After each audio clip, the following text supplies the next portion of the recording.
वर्ष 2011 में एक फिल्म आई थी जिसका नाम था मिले ना मिले हम, और उस फिल्म के हीरो थे चिराग पासवान और उस फिल्म में उनकी नायिका थी कंगना रनौत।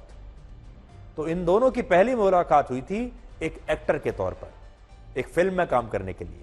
लेकिन अब चिराग पासवान और कंगना रनौत दोनों ही एक सांसद के रूप में एक ही सदन में बैठेंगे। और आज एनडीए की बैठक में जब चिराग पासवान घटक दल के नेता के तौर पर शामिल हुए और कंगना रनौत बीजेपी की सांसद के तौर पर शामिल हुई, तो दोनों नेताओं ने इस दौरान एक दूसरे से बातचीत की और एक दूसरे का हालचाल भी पूछा। Kangana,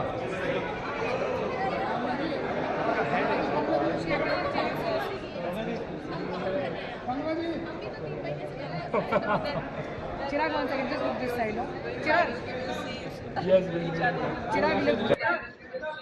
yes, ma'am national general secretary है बीजेपी की मैडम। मैम तीसरी बार एनडीए की सरकार बनने। तो देखिए जीवन भी कितना दिलचस्प होता है। 2011 में जब ये दोनों लोग मिले थे तो ये एक फिल्म में काम करने के लिए मिले थे, क्योंकि तब चिराग पासवान के स्वर्गीय पिता रामविलास पासवान ये चाहते थे कि उनका जो बेटा अभी वो हीरो बने, वो बॉलीवुड की फिल्मों में काम करे, वो अपने बेटे को एक हीरो की तरह देखते थे। और इसीलिए चिराग पासवान को लेकर 2011 में एक फिल्म बनी और उस फिल्म में कंगना रनौत उनकी हीरोइन थी। हालांकि ये फिल्म बहुत अच्छा चल नहीं पाई और हो सकता है उस समय चिराग पासवान बड़े निराश रहे होंगे, क्योंकि उनकी पहली कोशिश थी फिल्मों में जाने की और वो फिल्म चल नहीं पाई और उन्हें निराशा हुई होगी। लेकिन किस्मत ने उनके लिए कुछ और ही लिखा था, और किस्मत में उनकी यह लिखा था कि वो फिल्म के हीरो नहीं बल्कि वो राजनीति के हीरो बनेंगे। इसलिए जब इस फिल्म में उन्होंने एक्टिंग की, हीरो बनने की कोशिश की, तो वो नाकाम हो गए।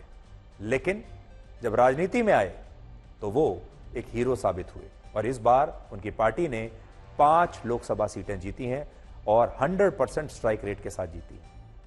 आज इन 2 तस्वीरों की भी बड़ी चर्चा हो रही है, जिनमें एक तस्वीर में चिराग पासवान ने प्रधानमंत्री मोदी को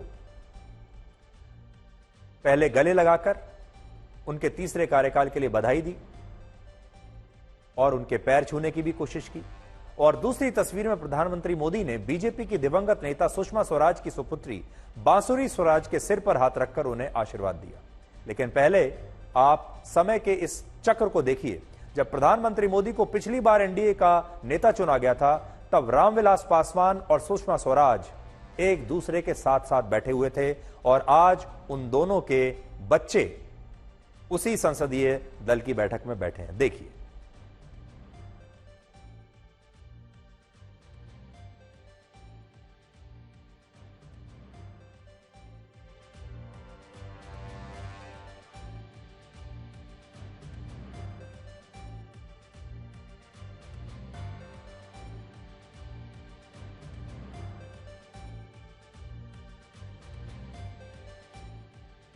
तो ये भी समय का चक्र है कि सुषमा स्वराज की जो सुपुत्री हैं बांसुरी स्वराज, वो इस बार पहली बार राजनीति में अभी आई हैं और उन्होंने पहली बार में ही दिल्ली से लोकसभा का चुनाव अपना जीत लिया है। और रामविलास पासवान भी 2019 में प्रधानमंत्री मोदी के साथ शामिल थे और ये दोनों ही प्रधानमंत्री मोदी के कैबिनेट में थे और आज दोनों ही इस दुनिया में नहीं हैं। लेकिन रामविलास पासवान के जो सुपुत्र हैं वो आज प्रधानमंत्री मोदी के साथ हैं और बांसुरी स्वराज जो सुषमा स्वराज की सुपुत्री हैं वो भी आज प्रधानमंत्री मोदी के साथ है।